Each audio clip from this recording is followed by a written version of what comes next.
मला अनिल देशमुख साहेबांना त्या ठिकाणी लक्षात आणून द्यायचं. देशमुख साहेब, तुम्हाला आठवत असेल मधल्या काळामध्ये आपण आपल्या नागपूरला महाराष्ट्र लॉ युनिव्हर्सिटी सुरू करण्याचा निर्णय त्या ठिकाणी घेतला. मध्ये यशवंतराव चव्हाण साहेबांच्या जन्मशताब्दीच्या वर्षाच्या निमित्तानं 100 कोटी रुपयाची कामं आपण त्या ठिकाणी सुरू केली. तशीच कामं वसंतराव नाईकांच्या जन्मशताब्दी वर्षाच्या निमित्ताचं संधी साधून आपण 100 कोटी रुपये मंजूर केले. तुम्ही आम्हाला सांगितलं की इथं देशपांडे सभागृहाच्या पेक्षा आणखीन मोठं सभागृह ही आपल्या राज्याची उपराजधानी असलं पाहिजे. आम्ही त्याला 20 कोटी रुपये दिले की नाही? म्हणजे ज्या वेळेस ज्या प्रस्ताव पुढे आले त्याला मदत करण्याची भूमिका. मी इतके त्याच्या संदर्भातली माहिती तुम्हाला देऊ शकतो. परंतु मियाच्या बाबतीमध्ये असंच एक कुठलं तरी पुरवणी मागण्या होत्या आणि अनिल देशमुख आणि बाकीचे सहकारी आले, म्हणले इथं 250 का 300 350 कोटी रुपये पाहिजे होते. 350 कोटी. ताबडतोब तिथं 350 कोटीचा आकडा टाकला, फाईल सही केली. 1 सेकंद देखील लावला नाही. का तर माझ्या विदर्भातली मुलं मुली नवीन पिढी त्याच्यामध्ये मिहानचा प्रोजेक्ट मार्गी लागून नवीन कारखानदारी त्या ठिकाणी यावी, माझ्या तरुणींच्या हाताला काम त्या ठिकाणी मिळावं, ही आमच्यासारख्या कार्यकर्त्याची भावना. इथं वेगवेगळ्या प्रकारचे छोटे मोठे प्रकल्प अनेक मार्गी लावण्याचं काम आपण त्या ठिकाणी केलं. फलोत्पादनाच्या योजनेला चांगल्या प्रकारची चालना देण्याच्या बद्दलचं काम, राष्ट्रीय फलोत्पादन योजना, शेततळी देण्याच्या संदर्भातलं काम, त्याला प्लास्टिकचा कागद देण्याच्या बद्दलचं काम, सिमेंट बंधारे असतील, नाला खोलीकरण असेल, सरळीकरण असेल, रुंदीकरण असेल, या नागपूर शहराला चांगलं पाणी मिळायला पाहिजे याकरता ज्यावेळेस आपण पेंच प्रकल्पातलं पाणी देत होतो त्यावेळेस तुम्ही ज्या कोची प्रकल्पाचा उल्लेख केला त्या ठिकाणी अनिल देशमुख साहेब पाटबंधारे खात्याचा मंत्री या नात्याने माझी त्याच्यावर सही आहे. ही शेवटी प्रश्न सुटले पाहिजे ही आमच्यासारख्या कार्यकर्त्याची भावना. माझी राष्ट्रवादी काँग्रेस पार्टीच्या कार्यकर्त्यांना सगळ्यांना आग्रहाची विनंती आहे की बाबांनो, ह्या सगळ्या गोष्टी आपण लोकांच्या पर्यंत पोहोचवण्याचं काम हे निश्चितपणे त्या ठिकाणी केलं पाहिजे. Doctor Babasaheb Ambedkar convention centre आणि दीक्षाभूमीचं अपूर्ण काम पूर्ण करण्याच्या करता आपण त्या काळामध्ये गती दिली. एकंदरीतच विदर्भाच्या समतोल प्रादेशिक विकासावर आपण त्या ठिकाणी भर देण्याचा कार्यक्रम जाणीवपूर्वक हातामध्ये घेतला. त्याच्यामध्ये मुख्यमंत्री कर्मवीर मारुतराव कदमवार यांचं स्मारक आपल्या चंद्रपूर जिल्ह्यामध्ये मूल इथं त्या ठिकाणी उभं करण्याच्या बद्दलचं देखील एक काम आपण त्या ठिकाणी हातामध्ये घेतलं आणि 18,500 कोटीचा सामंजस्य करारावर आपण त्या ठिकाणी स्वाक्षऱ्या केल्या आणि त्याच्यातनंच ॲडव्हान्टेज विदर्भ परिषदेसारख्या उपक्रमांना कशा पद्धतीनं चालना देता येईल याबद्दलचं काम आपण केलं.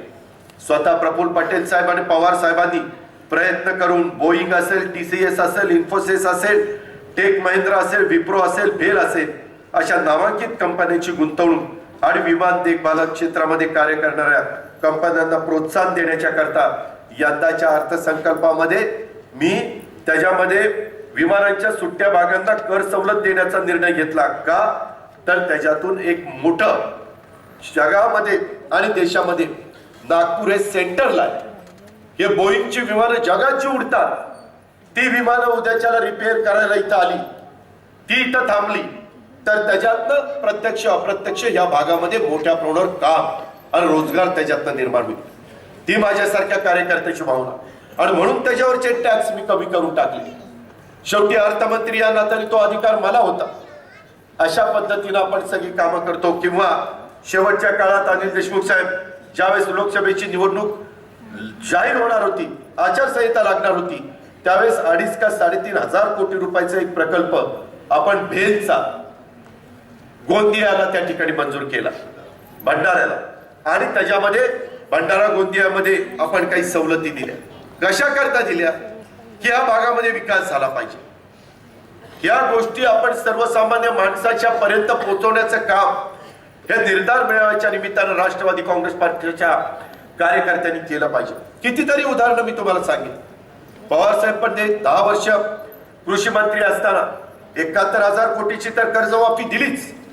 0 आणि 2% व्याजाने माझ्या शेतकऱ्याला पीक कर्ज मिळालं पाहिजे. 12%, 15%, 20%, मला माहिती नाही विदर्भामध्ये काय कोण तशा पद्धतीनं कर्ज देतं. पण माझ्या भागामध्ये माकडवाले आणि नंदीवाले 10 रुपये शेकड्याने पैसे द्यायचे. 10 रुपये शेकडा म्हणजे 100ला 120 रुपये वर्षाला. आणि त्याच्यातनं शेतकरी लुबाडला जायचा. सावकार शेतकऱ्याला लुबाडायचे, सावकार माझ्या शेतकऱ्याची पिळवणूक करायची. त्याकरता सावकाराचा बंदोबस्त करण्याचा कायदा आपण आणला का तर शेतकऱ्यांना त्रास होऊ नये. अंधश्रद्धा निर्मूलन करणारा कायदा हा आपण आपल्या राज्यामध्ये लागू केला. तरुण पिढीनं गुटख्यासारखं व्यसनाच्या आहारी जाऊ नये. आज देखील आम्ही बघतो काही कॉलेजची मुलं मुली ती गुटख्याची पुडी संपूर्ण खाण्याचा प्रयत्न करतात. त्याच्यातनं कॅन्सर सारखे आजार होतात. 100 ते 150 कोटी रुपये गुटख्याच्या टॅक्स मधनं त्या ठिकाणी तिजोरीमध्ये येत होते. अनिल देशमुख साहेब, पहिल्यांदा तुम्ही तो विचार केला. अर्थमंत्री मी झाल्यानंतर मी सांगितलं 150 कोटी रुपये या गुटख्याच्या टॅक्स नाही तिजोरीत आला तरी चालेल, परंतु माझ्या महाराष्ट्रातली तरुण तरुणी या गुटख्याच्या आहारी जाऊ नये, हे व्यसनाधीन होऊ नये, ही भूमिका आपण घेतली. संत गाडगेबाबा ग्राम स्वच्छता अभियान, महात्मा गांधी तंटामुक्त गाव योजना, किती कार्यक्रम राष्ट्रवादी काँग्रेस पार्टीच्या आर पाटील असतील, माझ्यासारखा कार्यकर्ता असेल, जयंत पाटील असतील, अनिल देशमुख असतील, आपण सगळ्यांनी दिले. परंतु आपण एवढी कामं केली, परंतु ती लोकांच्या पर्यंतची जाहिरातबाजी व्हायला पाहिजे, ज्याचं मार्केटिंग व्हायला पाहिजे, ते दुर्दैवाने त्या ठिकाणी झालं नाही. आणि लोकांना असं वाटतं आपल्या कार्यकर्त्यांना काय आपण केलं मग लोकांना माहिती. तसं नसतं. जर मार्केटिंग नाही केलं, आज मोदींनी गुजरातच्या नावावर आज देश ताब्यामध्ये घेतला.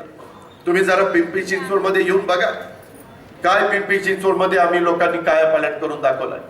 पहिलं शहर कसं होतं आणि आताचं शहर कसं होतं. आज विदर्भातले पण लोक कामाधंद्याच्या नोकरीच्या निमित्तानं त्या औद्योगिक नगरीमध्ये येऊन राहतात आणि अतिशय सुरक्षित अशा पद्धतीने राहतात.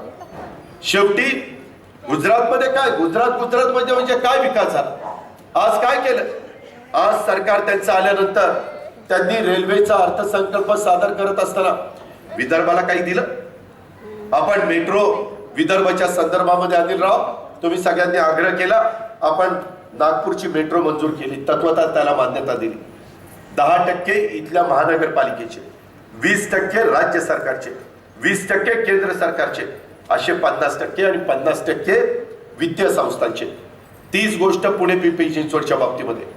कारण मुंबईला जशी मेट्रो झाली तशा या महत्वाच्या शहरामध्ये देखील दळणवळणाचं एक साधन म्हणून मेट्रो निर्माण झाले पाहिजे. मोनोरेल आपण देशातली पहिली मुंबईला त्या ठिकाणी सुरू केली. हे किती लोकांना माहिती आहे. ह्याच पद्धतीनं यंदाच्या वर्षी सर्वच्या सर्व विदर्भातल्या जागा लोकसभेच्या ह्या भाजप शिवसेनेच्या निवडून आल्या. आज केंद्र सरकारच्या रेल्वे मंत्रालयाने आपल्या नागपूरच्या मेट्रोला काहीतरी तरतूद करायला पाहिजे होती. केली का? नाही केली. का नाही केली हे कोण त्यांना विचारलं? विदर्भातल्या मेट्रोला कुठं मदत नाही, विदर्भातल्या रेल्वेला मदत नाही, महाराष्ट्रातल्या रेल्वेला मदत नाही.